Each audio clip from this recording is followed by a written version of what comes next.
Thank you. Good evening. Thanks for having me here. A special thanks to Mr. Burke and to Mr. Locke for making it possible for me to join you. Tonight's plan is busy. I'm a fast talker. I've got lots of images to go through. I really want to stimulate you with some images and some ideas about sustainability and the role of creativity in our future as sustainable citizens. So I'm going to give you a little bit of background, talk about my farmstead, share a little bit about my design build experience at the university, and hopefully leave some time for us to talk at the end here. So in a nutshell, I like to make stuff. I've always been a maker. So it's part of a school of art and design. Our research is actually making things. So making things in context is really important. And you'll see, for me, context is thinking about sustainability and food and animals and energy and water. So we'll stress that. So I love all kinds of animals. I almost went to vet school. I love big projects, which you'll see. And I especially enjoy being outside of boxes. So I'm a weirdo on campus that I'm the arty guy on my science faculty and I'm the science nerdy guy on my art faculty. So kind of living in this interstitial space in the humanities firmly gives me a lot of flexibility as a creative person to be able to leverage ideas across cultures. So one of your values here is intercultural learning and intercultural competencies. I'm here to tell you it's possible as a professional to live in that kind of a space and have kind of a joint identity. So left brain, right brain kind of moves through what I've done at the university for the last 5 years, or 25 years. So I consider myself a transition designer. You'll learn a little bit more about what that means. Transitioning from point A to point B. And point B is really thinking about a more sustainable society in terms of food, energy, water. Social modeling is something that I'm really interested in as well. The experiment that is our farmstead is about sharing ideas of home and what life could look like for a lot of people, working with building inspectors and peers and families to show what this kind of lifestyle looks like, because it is unusual, and then also extending that onto campus with my living learning community of freshmen. So I deal a lot with freshmen and sophomores. Most of my teaching is working with students that are just a year or two older than you. And then my professional background is that of a science illustrator. I have degrees in art and biology and illustration and ecology. I didn't grow up on a farm, but we made it a goal to grow half of our food, and it's taken us 25 years to get there, and I'll share some of those stories with you. And certainly I'm an educator and an environmentalist. This is an important rhetorical question that I worked through in a serious way with all my freshmen and sophomores at the university. Y'all are kind of in this big push of the last year of high school. Big decisions ahead on where do you go and what are we going to do and what's my career choice going to be and all of this stuff. And a year from right now, you'll be sitting in a lecture hall and trying to figure out your schedule and be really confused. But if there's a time in your life to ask big important questions, this is it. This is a time for you all. You are so privileged. I'm so privileged to be, a highly educated, access to education. Families have supported me. My teachers have supported me. My staff has supported me. We're in a really strong place of privilege. And how do we use that privilege? And what do we do with that is a really important question.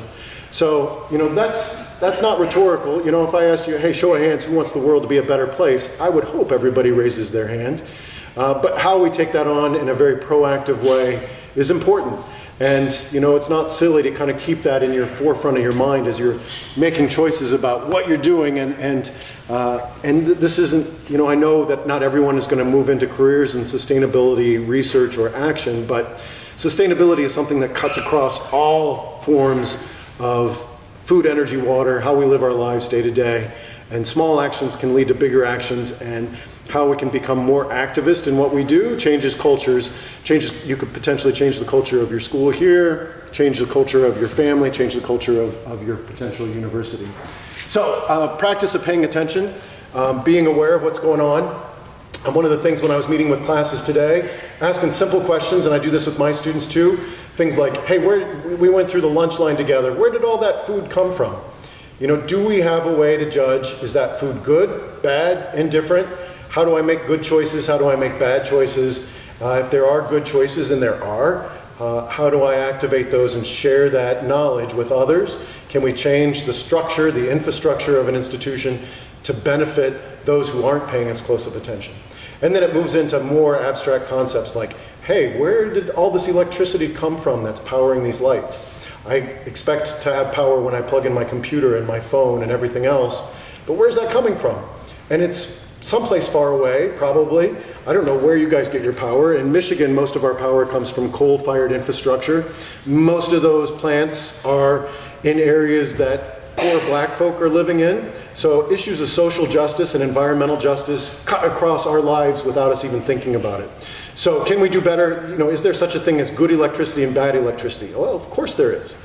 And are there ways that we should support ways to get better electricity? And the answer is yes, of course we should.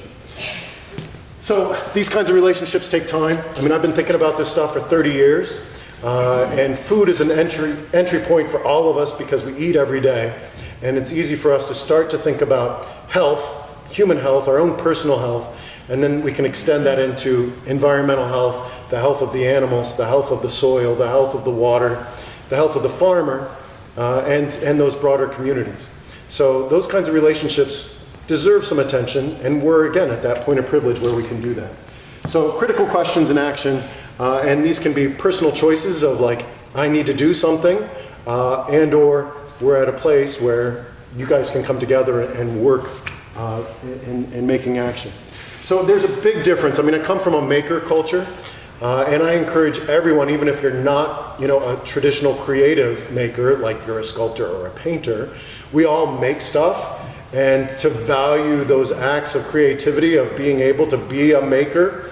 So something as simple as taking the time to make dinner once or twice or 3 times a week to start out with, and thinking about those ingredients and thinking about those relationships can lead to broader areas of inquiry, and thinking about, hey, how do those choices affect other people and the broader environment around us? So, and that's vastly different than being a part of a consumer culture. And I think a lot of the leadership that happens in this realm of sustainability, it comes from that maker mindset of, we make the reality that we live in. We have power to change the institution. And at U of M, I supervise our student farm, and that came from a student initiative. The students were pissed off about how the cafeteria was serving food. The students are pissed off about the food choices. So, you know, how we come together and support and shift that culture a meal at a time. Or, you know, we get Meatless Monday to happen, or we change our recycling, and smaller steps lead to bigger steps and bigger questions. These are your 5 truths. These come from your documents. I think you're lucky that you have these listed as a backbone to give you some framework to make those judgment calls. So you'll see some of these themes reverberate in my work, which is one of the reasons why I decided that it would be worth my time. I've told some groups this year, in carbon footprint, I pay attention to a lot of stuff. And I've cut myself down to 1 international flight a year, so I'm pretty careful about what I choose to do. So coming to Switzerland this year is my 1 international flight, so I'll stay home the rest of the year. So being able to make choices and inform and understand how that comes together is important. So ideas of truth and beauty, if we start to, again, think about something as simple as food, there's definitely such a thing as a beautiful meal, and that in inverse means that there's something true of being an ugly meal too. So how do we learn to put that into a decision-making matrix of understanding what the good is from the ugly, the beautiful from the ugly? And of course, we want to enhance the beauty in our lives. I grew up a Boy Scout in the 70s. You'll see why that's important in a bit. The 70s were a time when there was a major culture shift in the imagery, which moving from duck and cover drills from the Cold War in the 50s and 60s into all of a sudden the Apollo missions of, this is the very first photograph of the Earth from the viewpoint of the moon. And it changed how we all saw the world. And all of a sudden, duck and cover was replaced with like, oh man, we like live on this little beautiful thing out in the middle of space, and we're together in ways that we didn't realize. And at the same time, in post-World War II American society, that war complex turned into consumer production, and we had no regulations at the time, and so the environment itself was very dirty. So a lot of my Boy Scout years was spent cleaning up stuff. My Eagle Scout project was literally a cleanup project and some tree planting. So we would call that environmental rehabilitation now. But it was really a cleanup project. The earth was dirty. This is the Cuyahoga River in Cleveland. And the Cuyahoga River caught fire more than a dozen times over the period of a decade. So it wasn't hard for Americans, for us to come together. You know, it's like, show of hands, how many people here think it's great that the rivers are catching on fire? It's like, no, I can't vote for that. That's, you know, oh yeah, rivers catching fire, we need to be against that. So, you know, as a result of that, both political parties came together and we formed the EPA, we formed the Clean Water Act, we formed the Clean Air Act, we formed the First Earth Day, the Endangered Species Act. We see lots and lots of environmental regulation come out in the 70s. And those are kind of the backbone of what's kept America clean and moving in a positive direction. Of course, right now with the political climate, that's all under scrutiny and we're losing some ground, but hopefully we'll come back. This is contemporary. You know, here's a coal-fired plant in Michigan. Most of us don't see that and think about it. The dirt is kind of isolated and been moved. So this is a point of privilege as well. The rich folk don't see this. The rich folk don't think about this. One of our partners in Detroit lives in a neighborhood where there's a huge incinerator, and they don't fire the incinerator until the evenings when the white exodus of day workers in Detroit leaves and the black poor folk are left behind to suck in the fumes of garbage being incinerated to make electricity. Well, that's an environmental justice issue, that's a social justice issue, that's not fair, that's not equitable, and you know, we should be aware of that I reap the benefits of having my lights on and somebody's paying a price. So how do we make that a more equitable solution for folks? I threw in a few examples here of just some of my traditional work as a science illustrator to give you some ideas of the things I've done in the past. I was a medical illustrator at a vet school, did a lot of surgery books, did a lot of anatomy, collaborated with a lot of scientists. That's how I ended up at the University of Michigan to start out with. And over time, programs shifted. I do things like work with specimens and work with scientists to do illustrations for publication. These were all for an animal encyclopedia. You heard about Michigan Science Art, so I've got about 15 people that work with me on big projects on occasion. To give you an idea of sketches that move into paintings, that move into books, some seahorses and pipefish. I've drawn a lot of animals over the years and had the pleasure of collaborating with lots of folks.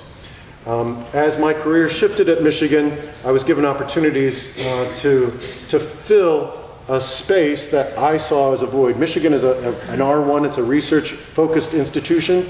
We have departments of sustainability, lots of sustainability initiatives on campus, and as I got to know those faculty and collaborate with them, all of those folk were living pretty conventional lives.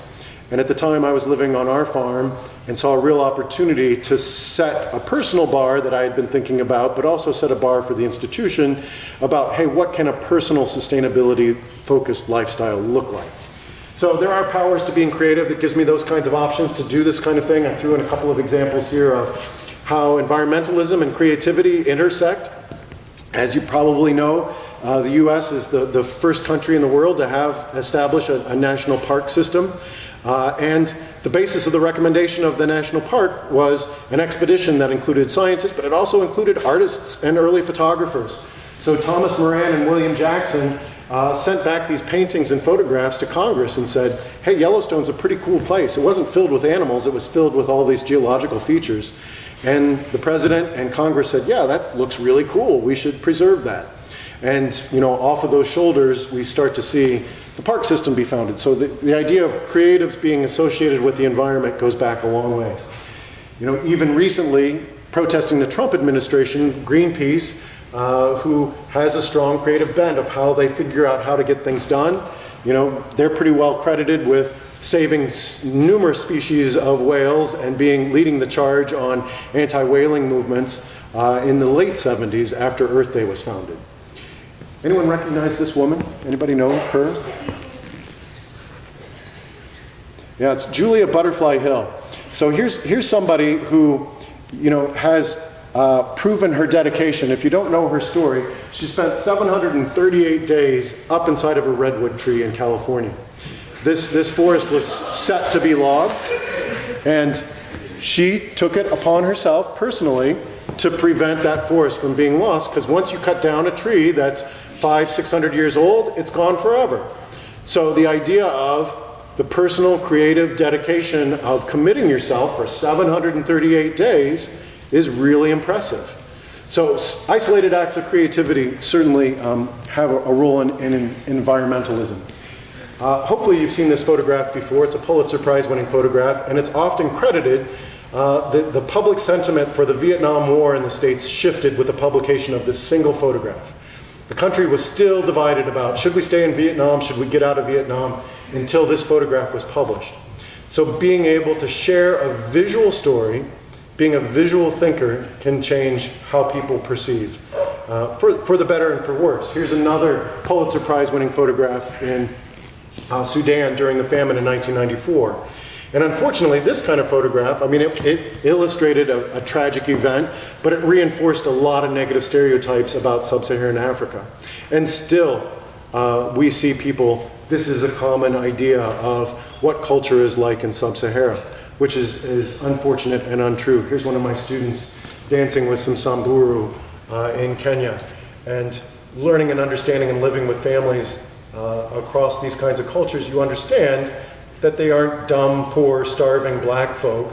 They're culturally rich, in touch with their society in ways that we can't even imagine as Europeans or as Americans. So if we look to nature too, we see really interesting ideas of modifying environment. The idea of building bridges. Ants build bridges all the time. People that are from Michigan, this is the Mackinac Bridge that connects the lower peninsula to the upper peninsula.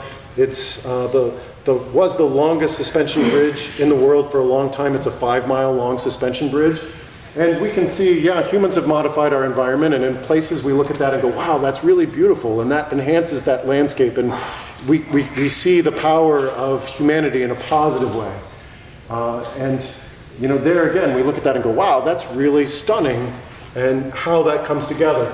And then there's other places where the engineering and the concept of modifying are even more complex. This is a really difficult design problem. But we look at that and we have a completely different sort of emotional response, that we experience that, and it's anxiety, and it's hard for us to see and understand the beauty. So this conundrum of design and how we fit into the natural world is a push and pull. And how do we figure out ways to find the balance and move that design in a positive way? And we'll see here shortly that thinking about sustainability is often this oppressive, negative, complex thing that a lot of people lose hope over. So birds build houses, we build houses, people modify their environment, we look at other birds' nests that are like really stunning. So there's plenty of good examples of ways we enhance things. I'm going to talk through just a couple of examples before we get into some other concepts. The concept of mobile phones, of enhancing human society, is a really positive one for lots of people. And it also at the same time has several negative effects that we'll get to. It's really amazing to think about, you know, in 2008, virtually no one had a cell phone. We moved into smartphones now for a decade, and it's hard for us to imagine life without them. Now, 2017, 5 billion people. There's 7 billion people on Earth. You know, there's, you know, at least 2 billion kids. So lots of people have more than one of these devices. You know, the good thing about these is that for a lot of communities, like the communities I work with in Africa, it's what's called a leapfrogging technology. Those communities have foregone the notion of putting up telephone poles and pulling wires and having landlines in all of their homes and businesses, and instead we're efficiently putting up cell phone towers and giving people access to information. So for example, the communities that we work with in Tanzania, they might sell maize, they might sell corn in the market, and traditionally they would sell it through a middleman, and the middleman might say, hey, it's $1.50 a kilo I'm buying maize for today. And In the past, prior to cell phones, they would say, okay, that's the price. But now they can call up their buddies and say, hey, what did you get per kilo? Or they can call into the city and find out, hey, corn today is going for $2 a kilo. So it's leveraged money into their pockets, and it's allowed them to communicate and have access in ways that you all can imagine. There's significant design issues with these cell phones in terms of the manufacturers of them. So from an industrial design perspective, there's plenty to work on, and we're all complicit in owning cell phones. I mean, I've got one in my pocket right now.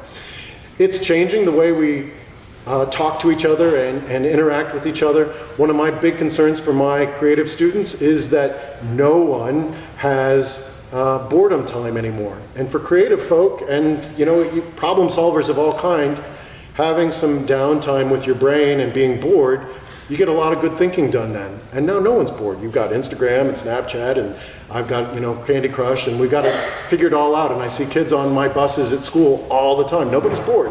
So there's social constructs that are challenging for us too. In this case though, we've got rare earth metals. These things are designed to be obsolete very quickly, which is a bad design methodology.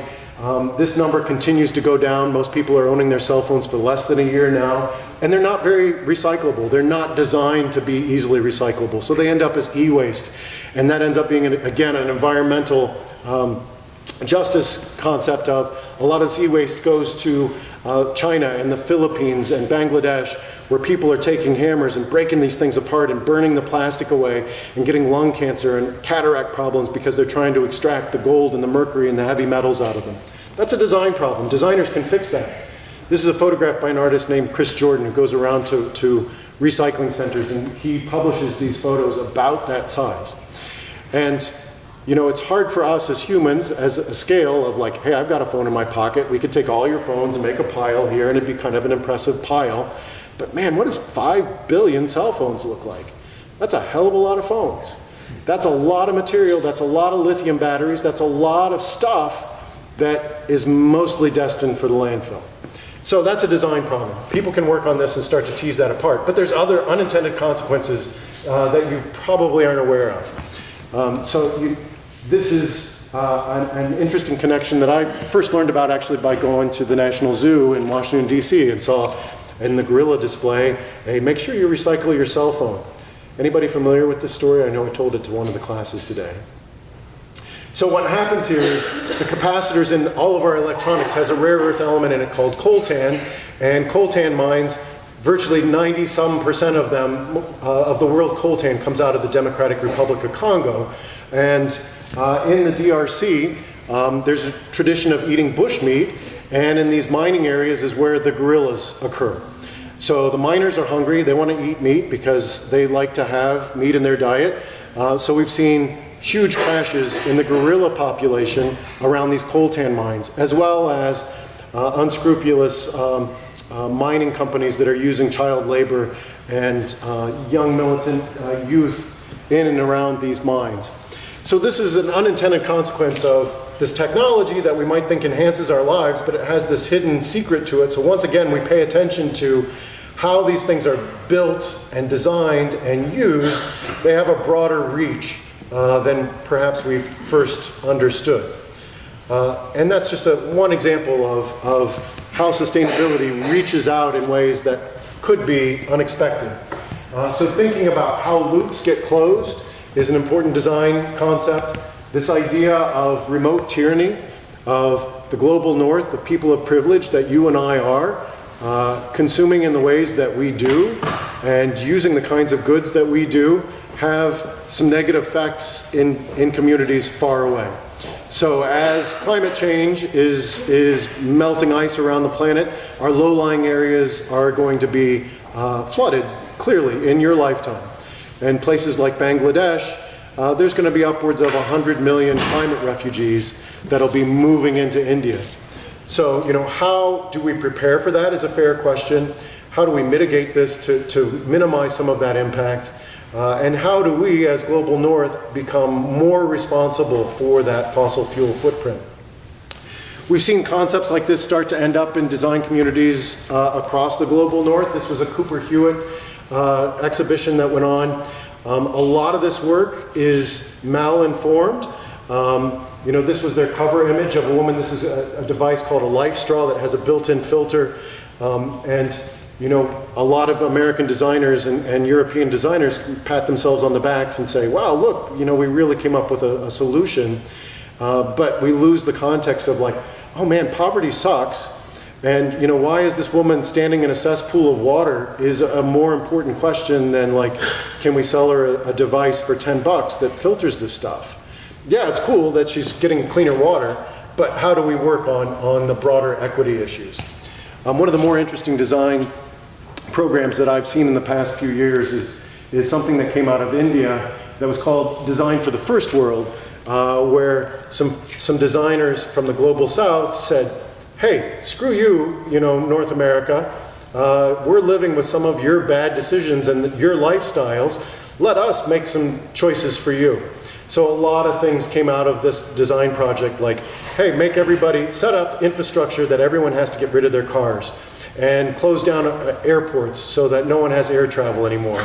And really thinking about access to what we come to know as everyday privilege has unintended consequences that people around the world are thinking about in different sorts of ways. So reverse design thinking.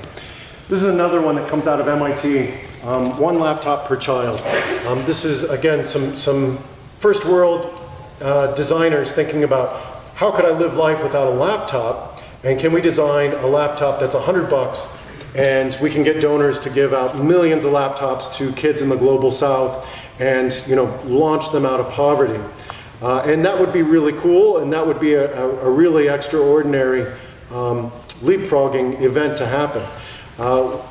The reality on the ground is, however, that they're so far disconnected from understanding the everyday events of how family structures work in much of Sub-Sahara and how kids are necessary to make ends meet in terms of cooking and cleaning and all of their chores, that poverty is a lot more complex than being solved by a laptop. This is a different designer, a different design firm that's looked at, hey, how can we free up some time that kids could have some more time to do some studying? And water chores for a lot of women and kids, young girls in Sub-Sahara, it's a major, major chore. Kids have to walk 2 and 3 and 5 miles to go fetch water for the family to use. And some of my exercises at U of M are empathy building exercises, and I have my students track how much water, you know, how much water did you use this last week? Can you move, you know, 1% of that water from our nearest surface water source back to your dorm? And pretty consistently the answer is no, because we use way too much. So how you figure out how you can comfortably move this stuff, this is back-breaking work. It can take you half of your day to move water. So coming up with some subtle design changes, this is called a hippo roller, that you're able to move greater quantities, and you do need a little bit of infrastructure for these things to be able to move. But that really significantly changed how these women in these communities have more free time, because they can bring back water for irrigating their crops, and they have extra to sell.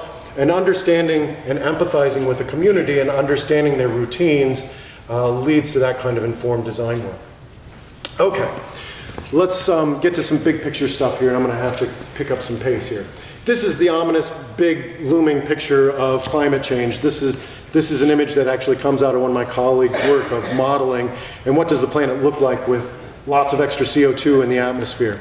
And that's a scary picture. You know, if I show this to you and to freshmen, it's like, oh man, I don't even want to think about that. Do I have to? But we're in a time where we know, you know, hurricanes are increasing their intensity, and we're starting to see some of the early effects. Talked to some of the classes today about this chart. This is a chart that comes from the Mauna Loa volcano out in Hawaii that tracks atmospheric carbon dioxide. And this is actually the Earth kind of breathing in and out carbon between the summer and the winter months. And we can see the overall trend is this increase, and we can compare that to carbon dioxide, or the air that was trapped in glacial ice in Antarctica. And we know pretty consistent until we hit the mid-20th century, and then we see this radical spike. And that's one of our big problems. I'm going to show you one video here, if I can connect. Yeah, it's not connecting, so we're going to miss.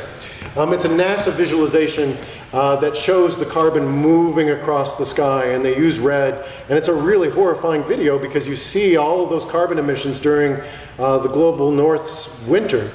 And one of the problems is we don't have rivers on fire. I mean, it's good we don't have rivers on fire, but a lot of people aren't moved to action because we have carbon dioxide in the atmosphere that's invisible, and you can't taste it, you can't see it, you can't feel it, but we know it's there. And science has a hard time communicating about it. Today, the average in the atmosphere is 405 parts per million carbon in the atmosphere. And that's a really bad number. A good number is 350. You know, I could spend an hour talking to you about, like, hey, how could we get to 350? And why is 350 a better number than 320 versus 400? And we're committed to 450. And, you know, this is hard for general public to understand. So how do we become engaged in that topic is a challenge. Yes, ma'am. You said like already 2 times about rivers being on fire. Yes. And I don't understand how that works. Rivers were on fire because there was so much garbage in the rivers that there was oil and just garbage on the tops that a spark would light it on fire. So it was about a dirty environment. So now this stuff is invisible, is part of our problem of understanding. You can't see it, so it's easy for us to debate, and it's easy for the fossil fuel industry to confuse us and say, it's not really there. You know, let's not worry about it too much. But there's direct correlations. This is a really powerful graph. This is a guy, Hubbard is a guy who first brought up the concept of peak oil in the 1970s. So fossil fuel is a limited resource, which means that there's only so much on the planet. And there will become a point in time that we use up more than half of it, and then we'll be on the downward side of using the last half of it. So how do we plan for that backside of that curve? And people debate whether or not when peak oil happened, or when is it going to happen. Some people say peak oil already did happen. But the real question is how do we leave a lot of this stuff in the ground? And this graph correlates to human population growth pretty much exactly. It correlates to carbon in our atmosphere pretty much exactly. So this concept of transition is part of my work as a designer. So how do we think about this climax of energy use, and how do we become more sensitive to that energy? So here's 4 possible scenarios we'll talk through really quickly. One is a fantasy world where we think about technology is going to fix everything for us. We'll have personal fusion reactors. There'll be flying cars. Technology will fix this problem, and we can continue with 5 to 10% economic growth every year into infinity, which is a fantasy. Green tech stability is one that, like, solar panels are becoming cheap. We can put biodiesel in our cars. You can still have a big car and still do pretty much everything you want to do, and we'll level off. Another scenario here is this creative descent of how do we value parts of society, the creative parts of what we do, the essence of what makes humans humans, and use less fossil fuel. And that's kind of where my work resides. And of course, the disaster scenario there is kind of the post-apocalyptic, Mad Max, Divergent, all of the kind of contemporary themes of things unravel. And we certainly want to avoid that. I'm going to talk through this one, and then I'm going to skip forward. To give us an example of this, I like to use a chocolate cake metaphor with my students. Chocolate cake is an exotic product of globalization. It's been around for a long time. Laura Ingalls Wilder had chocolate cake in the American West in the mid-19th century. Chocolate from West Africa, vanilla from Madagascar, sugar from the West Indies, local flour, local milk, local eggs. But it was an exotic good. So she only enjoyed chocolate cake on special occasions, a birthday or a special holiday. We have come to a point now where we now live in what we could call peak chocolate cake time, where we could go out into town and each of you, I could give you each $50, and you could go out and buy, you could spend all that money on chocolate cake and bring it back here, and we could have a huge pile of chocolate cake. So chocolate cake has lost some of its cultural relevance because we're saturated in chocolate cake. So the question is, do I want to have a life with no chocolate cake, which I don't. I enjoy chocolate cake just like you do. But can I get to a point where I moderate my use of the chocolate cake that becomes more sustainable and that it has a different kind of context that I can enjoy and not give it up? So some of that's behavioral, some of that might be structural, some of that might be financial incentives, some of that might be taxing, some of that might be putting a price on carbon, putting a price on chocolate, whatever it might be. So variance on what's going to happen. This is what we often hear in sustainability. This is what the U of M pushes. Make sure you turn out the lights, make sure you recycle. We aren't going to get to a sustainable future by just doing that. We've got to move beyond that. So some of my work is looking to housing when I rethought how I live my life and the physical infrastructure that I occupy. And I thought about vernacular architecture. People around the world, most people in human history were building their own houses using very local materials. So my local housing movement is very much like a local food movement. This is a beautiful house in Burkina Faso. Most of these houses are built by women. And you know, this is what architecture looks like when you don't have building inspectors and you're not thinking about resale. And you know, in America, we've seen this transition from small post-World War American dream of housing to McMansion-type buildings that are huge for just a couple of people. With this being kind of the average American house right now, and I could give you some specs on it, but I'm not going to spend the time. But the importance of car culture is there. The importance of resale is there. We see some pushback to some of this now with the tiny house movement. Y'all are probably familiar with this. You know, I think it's important that this work exists. It's not a very viable, I have 8 people living in my house between my 2 teenagers, and we've got a couple of foster kids, and I've got a couple of boarders. You know, I can't imagine 8 people living in a space like that. It's not a good choice for me. But for some folk, it's great. My design parameters are very much focused on how we deal with this. So how we use the sun to do our work, not fossil fuel. And how I use low energy local materials. So dirt, stone, straw, and wood. And in this case, it's wood that's been reclaimed from insect damage. So this is my home.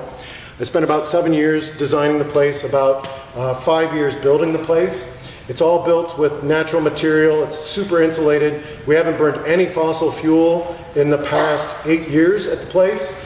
We make all of our electricity using that solar array. We heat with wood. We heat our water with wood. We cook with wood in the wintertime. In the summertime, we use electricity. We're not doomsteaders. This isn't a prepper, if you've heard the word about preppers. I know those people. I talk to those people. I talk to those groups. That's not what motivates us. It's really about the sustainability features. We live in a cold place in Michigan, so getting through the cold, dark winter is a key. So there's my wife and my 2 kids. They're 16 and 15 now, so when we built the house, you know, they were younger. But we really built it ourselves. So I'll cruise you through. All the wood that you see is wood that either came from our property or came from insect damage, logs nearby. Pictures are a little bit dark on the screen. I have a sawmill that I've been able to do all of the production with. There you can see the bales of straw going in, so our walls are very thick, which, you know, a lot of Swiss houses are thick stone walls. And the building mentality around here is much, much more long-lived than the average typical American contemporary home, which might have an expected lifespan of 75 to 100 years. So we designed this place thinking much more in the line of a European thought of how long a house could live and become culturally relevant. We use the sun as for greenhouse effect, so we're passive solar. Our building faces south, so without even lighting a fire, our heat can go up in our building in the wintertime by 5 or 6 degrees Fahrenheit just by solar gain alone. So we're using the sun to do heating, we're using the sun to make our electricity. In the summer, we're using sun to make hot water. We're using sun to make food. We're using sun to grow grass, to grow our meat. We've not purchased any meat or eggs in more than 27 years now. This is my pizza oven outside that burns wood so that we can make pizzas and bread in the summer months. All of those materials were within 10 miles of our house. And once the American meat producing system is based on what's called a confined animal model. These are called CAFOs, confined animal feeding operations. It's a pretty horrific system. So there's a carbon footprint with eating meat, but there's also an animal welfare question with eating meat. So we've pretty much I reject the grid. I don't want to have anything to do at my home with coal fire or natural gas or anything with fossil fuels. And we also reject these things of meat production and egg production. So we grow our own sheep and our wool, we grow our own cattle, we grow our own pigs, and all of these are rare breeds. So genetic diversity and biodiversity is something that we're keenly aware with. So just like there's an Endangered Species Act for wildlife, there's people who track numbers of domestic animals, and all these animals are pretty much critically endangered. This is a rare breed of rabbit, believe it or not, that we breed, and we do turkeys and ducks and chickens and lots of critters on the farm, which is good fun. And my wife is an avid gardener, so she spends her summers in the garden. She puts up, so far this year, she's put up about 650 jars of food. So we really have no food waste. We think about food very, very differently because we're growing and are connected to it, and or we have networks that we enact for things like our milk and cheese and butter that we don't do ourselves. So, those relationships, again, take time, and this didn't happen overnight. This is, 25 years worth of work. Don't believe what people say. This is our energy producer up the road from us, and if you look at that logo, it's like, oh cool, a third of their production is solar, and a third of their production is wind, and then they have the power grid. But you look at their numbers, and less than 1% of their power is coming from renewables total. Only about 0.2% is coming from solar, and they want to project a positive image to the consumer that, oh, they're really forward thinking, but really it's a fossil fuel business. So there's ways for us to, I'm going to skip that because it's complex.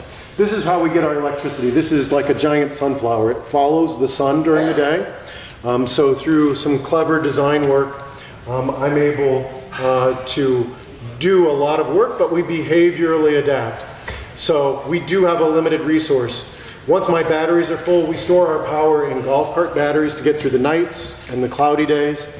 If we turn on everything in the house, those batteries can empty and we run out of power. So we consider power just the same way as I might consider having a gallon of milk in the refrigerator. Went to the store, got a gallon of milk. We can drink that milk all today, or we can parse it out and use it for the week. Or if I'm going back to the store, I can get another gallon in 2 or 3 days. So I watch the weather every day. I watch the condition of my batteries every day. If it's a sunny week, I'll run my workshop. If it's a cloudy week, I won't run my workshop. If it's a cloudy week, my teenagers might say, hey Dad, what's the weather supposed to be? Can I use the microwave this morning? And I'll be like, no microwave today or tomorrow, but maybe in a couple of days. Is that a sacrifice? Maybe, I don't know. Are we crying because we can't use our microwave a few days of the year? Not really. Do they go to school, get ridiculed by their friends because they don't have microwave to heat up their breakfast? No, not at all. It's, part of a decision of how do we pay attention. So paying attention is definitely, I could give you lots of numbers, but on the whole, over the last decade, we've used less than 15% of what an average American household uses. And we've seen things like lighting become super efficient, but instead of saying, hey, cool, I just replaced my light bulbs and I'm saving power, people are installing more lights and their net power bill is going up. It's this effect of, I replaced my refrigerator, and a lot of families will move their old refrigerator into the garage and now run 2 refrigerators. So instead of saving power with a new energy efficient fridge, they actually have more electrical use. That electrical number continues to go up because people aren't paying attention. They expect it, it's cheap, it's out of the way, I don't have to live with the pollution, and it's not part of a decision matrix. We open up the house every year. I'm going to show you just a couple of images and then I'll move to Q&A. This is my field-based teaching that I do. I take students out into the sticks to get away from things and isolate and think deeply about nature. Some of these were drawing trips early on. They quickly moved into service learning trips, working with the Park Service. Some of them, the Boy Scout in me again, were out exploring endangered environments. but we also connect with communities. So this is a little kindergarten in Ethiopia that we did some murals with, and now design build in context is an important part of the work. Here we are building treadle pumps to improve sweet potato production in a small rural community in Madagascar that's under tremendous pressure to sell firewood. Here these Maasai women, you can see the soot on that pot. They cook with open fires in their houses, and their eyes and lungs are filled with that. So can we come up with an improved cook stove that uses 30% less wood and gets rid of the smoke? And the women enjoy it because it's healthier for them and it uses less wood, so it's less chores. So culturally relevant things that people come to consensus over. Consensus building and communication and empathy is huge. This is a cook stove in Gabon that we've been working on. We're working on some ceramic water filters in Gabon. We work in Detroit, which is post-industrial US. Things like urban farms of renovating some of those vacant spaces, building parks with communities, building pizza ovens with communities so that they can come together. And most recently, this is a building that my students built, the first student-built building in the university's last 100 years. So bringing concepts of sustainability and natural building onto campus is where some of this work is moving. I've talked enough. I'm sure you have some questions, and I'm happy to take some questions. We'll skip a couple of videos I had. So questions, people? Go ahead. From an educational standpoint, what's your view on contemporary educational theory, which states that modern static scientific teaching is outdated now and philosophical and artistic tools are needed in order to progress and become more ingenuitive and creative to solve on problems? Yeah, I think there's a lot of power in creative process. So definitely the idea of iterative thinking and experimentation and self-discovery is huge. So, you know, I'll leave some links behind about student insight on building this building. My teaching over the last 25 years has transitioned. When I first came 25 years ago to the university, I was teaching software and computer stuff. And students now come in with that experience, but have no hand skills. They don't know how to use a hammer, they don't know how to use a saw. And it's super empowering for someone who's never built anything in their life other than assembling a piece of IKEA furniture to come into a blank piece of land, dig the hole, fill it in, build a foundation. You know, we built that in 28 days, 25 of us. I mean, that's super gratifying and confidence building, and you take that kind of a creative skill set into the lab or into other kinds of humanities research, you know, you've got some flexibility in your thought processes. So yeah, we know we've got to be more fluid in what we do in the future. We aren't going to be able to solve climate science problems without that kind of thinking. Yes, ma'am. As an environmentalist, do you consider yourself an advocate or a constituent of the engineering and countermeasures? I would say I'm a healthy skeptic at this point. What she's making reference to is some large-scale sulfur dioxide releases, for example. So we know, like when Mount Pinatubo erupted, there was a big cloud of sulfur dioxide that blanketed the Earth for a year, and global temperatures dropped. And there's cohorts of people saying, hey, we can maybe fix this climate change problem by releasing large quantities of sulfur dioxide into the air, or putting lots of white reflective balls out into the ocean to reflect heat back out into the atmosphere. Those might become last-ditch results in the end. In the meantime, there's plenty of things in our toolkit. It's going to take social resolve. It's going to take political resolve. It's going to take action from you. It's going to take action from me. You know, I don't mean to belittle turning off lights, because turning off lights is bloody important. If we all turn off our lights, it adds up. If we all cut a couple of flights out of our year, it adds up. If we all stop eating meat, it adds up. You know, those 5 billion cell phones, visualize those sitting there. How do we change that? Yeah, each one adds up. I think we have time for one more. But if you would like to, just so that you're aware, after the last question gets asked, there'll be a question and answer session in Casa Fleming to follow. So you'll have a chance to ask your question there. So we'll take one more. They're in the back.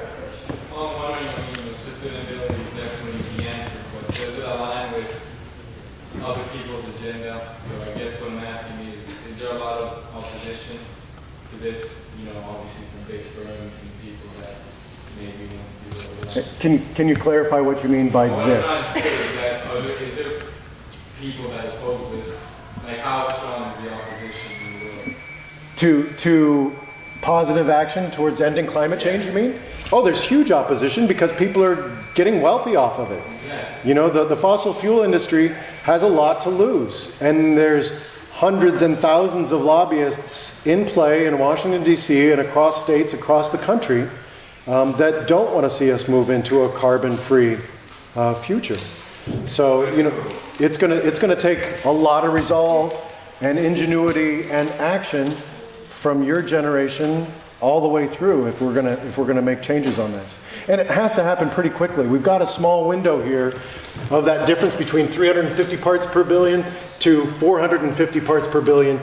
It's an abstract thing unless you study this, but it's a big difference. I mean, life is going to be it's not going to be Mad Max, but there's going to be winners and losers, and you know we've got to be again really sensitive to our privilege and the choices that we make and what we do and how it affects others.